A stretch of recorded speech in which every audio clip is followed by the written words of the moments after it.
Mesdames et messieurs, bonjour et bienvenue dans le Focus Éco.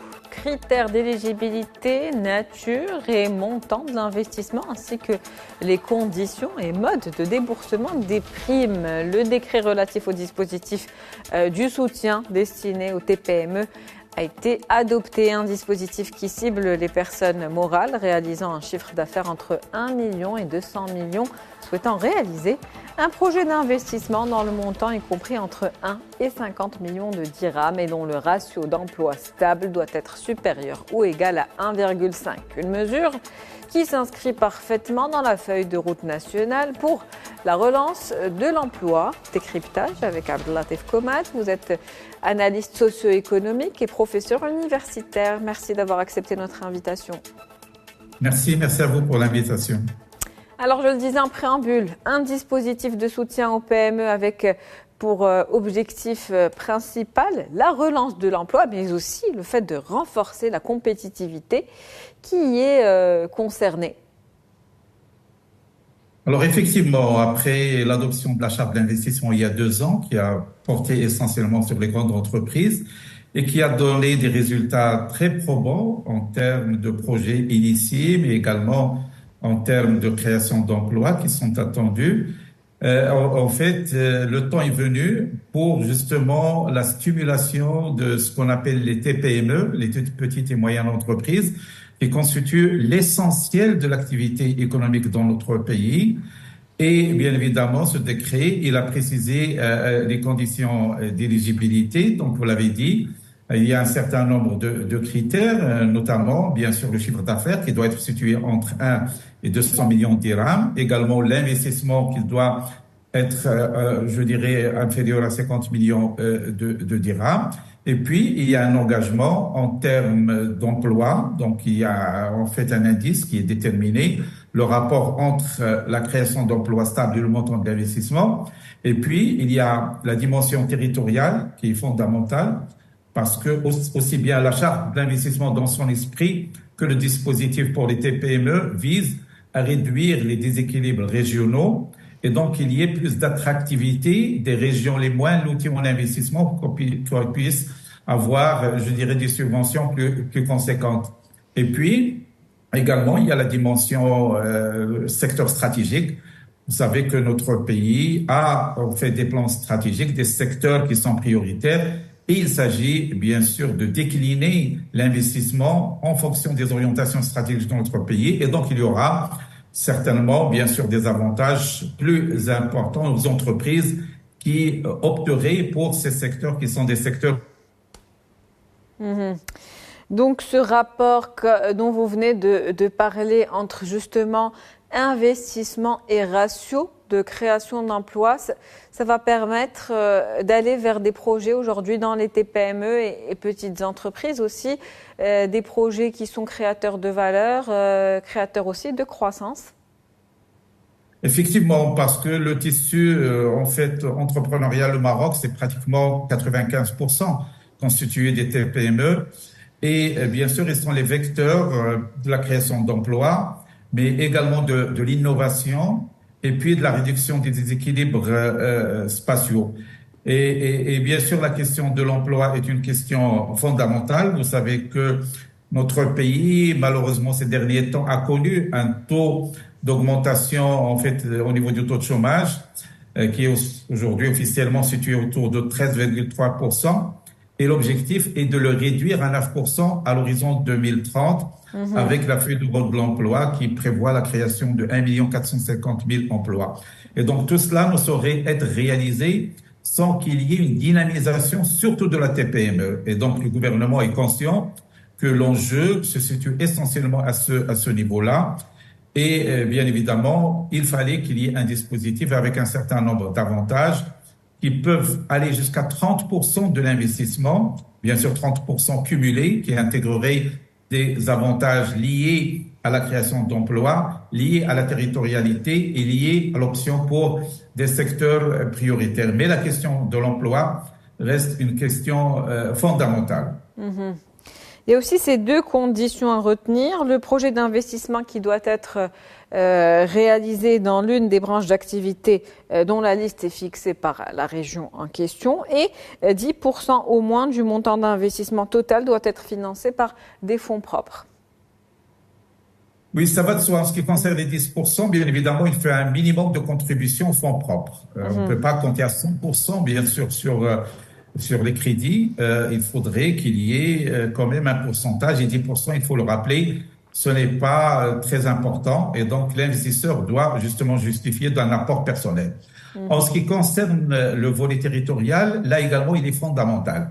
En fait, nous avons au Maroc des stratégies nationales, mais nous avons également des particularités et des spécificités territoriales. Et donc, c'est à chaque région de définir la liste des secteurs qu'ils considéreraient comme éligibles aux subventions qui sont prévues. Et donc ça laisse bien sûr la marge de manœuvre aux régions. Il faut rappeler que cette orientation régionale et territoriale, elle est aujourd'hui la plus prônée en matière d'encouragement de l'emploi. Et donc, il faudrait que les régions assument leurs responsabilités, qu'il faut qu'ils définissent leurs priorités. Et bien évidemment, tout ce qui est soutien devrait être aligné par rapport aux orientations et aux choix prioritaires par région. Faire des régions, donc des locomotives, on va dire, de développement, créant justement des projets, des entreprises qui soient adaptées aux spécificités et aux besoins de chacune d'entre elles. C'est l'objectif pour arriver, on va dire, à augmenter le taux de chômage, mais de manière équilibrée au niveau du territoire national dans sa globalité. Effectivement, aussi bien au niveau de la feuille de route qui a insisté sur cet aspect, qu'au niveau même de la réforme des centres régionaux d'investissement, qui ont aujourd'hui une vocation plus territoriale. Il y a une décentralisation au niveau de la prise de décision. Et puis, il y a, au-delà de la création de la refonte des centres régionaux d'investissement, la création des comités régionaux unifiés d'investissement qui agissent au niveau local, par région, pour avoir plus d'autonomie et pour avoir plus de rapidité en termes de prise de décision.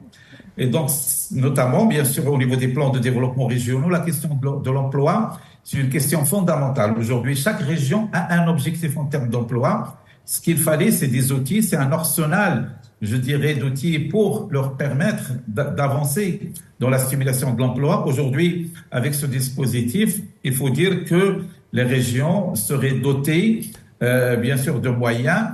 Il y a également la question du foncier qui est traité d'une manière, je dirais, très détaillée au niveau de ces dispositifs. Donc, il y a, en fait, 20% du montant de l'investissement devrait être consacré au foncier. Et il y a des facilités, que ce soit en termes d'acquisition, en termes de location à longue durée. Et donc, tout cela pour stimuler, justement, l'investissement et par ricochet la création d'emplois dans une dimension régionale. Il y a également le dispositif donc de soutien qui concerne les primes. On parle de 3 types de primes, celles liées à la création de l'emploi, celles liées également à la région, puisqu'on parle de territoire actuellement, donc la prime territoriale, et aussi une prime liée aux activités prioritaires. Mais ces 3 primes peuvent être cumulables et ne doivent pas dépasser les 30%, n'est-ce pas ? Effectivement, c'est à l'image de ce qui s'est passé au niveau de la charte d'investissement d'une manière globale. L'État a bien sûr un certain nombre d'objectifs. Alors l'objectif pour les TPME, ils sont déclinés en 3, bien sûr l'emploi, la territorialité et le fait d'aller vers des secteurs qualifiés de prioritaires. Alors bien évidemment, il va y avoir des ratios, il va y avoir des pourcentages. Mais en fait, une entreprise, il peut cumuler à condition de ne pas dépasser les 30%. Et bien évidemment, certainement, il va y avoir des primes plus importantes au niveau territorial pour les régions les plus reculées, pour attirer l'investissement vers les régions les plus reculées. Il va y avoir certainement des primes également variables en fonction de la nature de l'emploi. Là, on pense à l'emploi des femmes, par exemple, au niveau de la charte de l'investissement. dès que un pourcentage d'emploi des femmes est élevé, autant la subvention est plus importante, l'emploi des jeunes également. Et puis, bien évidemment, il y a les secteurs prioritaires. Aujourd'hui, on pense notamment à tout ce qui est numérique, à tout ce qui est nouvelles technologies, à tout ce qui est énergie propre, à tout ce qui est développement durable. Donc, ce sont des secteurs qui certainement seraient prioritaires. Et bien évidemment, il y a des particularités régionales. Là, je pense au tourisme, par exemple, dans certaines régions. Il y a tout ce qui est artisanat, tout ce qui est produits de terroir. Donc, chaque région va déterminer les secteurs qui, en même temps, ils sont des secteurs prioritaires au niveau national, mais qui sont déclinés en fonction des particularités régionales. Et ces primes à l'investissement sont calculées sur la base du montant d'investissement primable. Qu'est-ce qui est pris en compte dans ce calcul? Alors, ce qui est pris en compte, c'est que, en fait, le montant d'investissement qui sera primable ne va pas porter sur tout l'investissement. Il y a un certain nombre, je dirais, de dimensions qui ne seraient pas prises en considération. Par exemple, le foncier. Le foncier n'est pas pris en considération. Donc, le foncier, c'est un investissement en patrimoine, alors que ce qui est escompté, c'est tout ce qui est investissement en matériel, en know-how, en formation, en innovation. Donc, l'État, en fait, dans le cadre de ce décret, a réglementé en fait tout ce qui est considéré comme investissement primable, c'est-à-dire qui sera pris en considération dans le calcul des primes, qu'il soit en termes d'emploi, qu'il soit en termes de territorial, ou qu'il soit en termes de secteur prioritaire. Et donc tout cela, bien sûr, est porté à la connaissance. Il sera davantage détaillé pour que l'investisseur ait toutes les connaissances requises pour qu'il puisse s'engager, bien sûr, en connaissance de cause. Et il faut signaler également que les TPME nouvellement créées peuvent également bénéficier de ce dispositif de soutien. Effectivement, parce que lorsqu'on parle du chiffre d'affaires de 1 million à 200 millions, c'est destiné à des entreprises qui sont déjà opérationnelles, qui peuvent bénéficier. Mais il y a également, bien sûr, les entreprises qui seraient sur le point d'être créées, bien sûr, avec un projet entre 1 et 50 millions de dirhams. Là également, ils peuvent bénéficier. C'est-à-dire que ce dispositif de soutien à la TPME, il concerne aussi bien les entreprises qui sont déjà en activité que les entreprises qui sont en création, bien sûr, peuvent toutes bénéficier, faire prévaloir justement leurs droits, bénéficier de ce dispositif. Sous réserve de respecter certaines conditions. Merci à vous, Monsieur Abdellatif Komat, pour cette analyse et ce décryptage. Je rappelle que vous êtes analyste socio-économique et professeur universitaire. Merci à vous pour l'invitation. C'est la fin du Focus Eco pour aujourd'hui. On se retrouve demain avec un nouvel invité, nouveau sujet. Très bonne journée.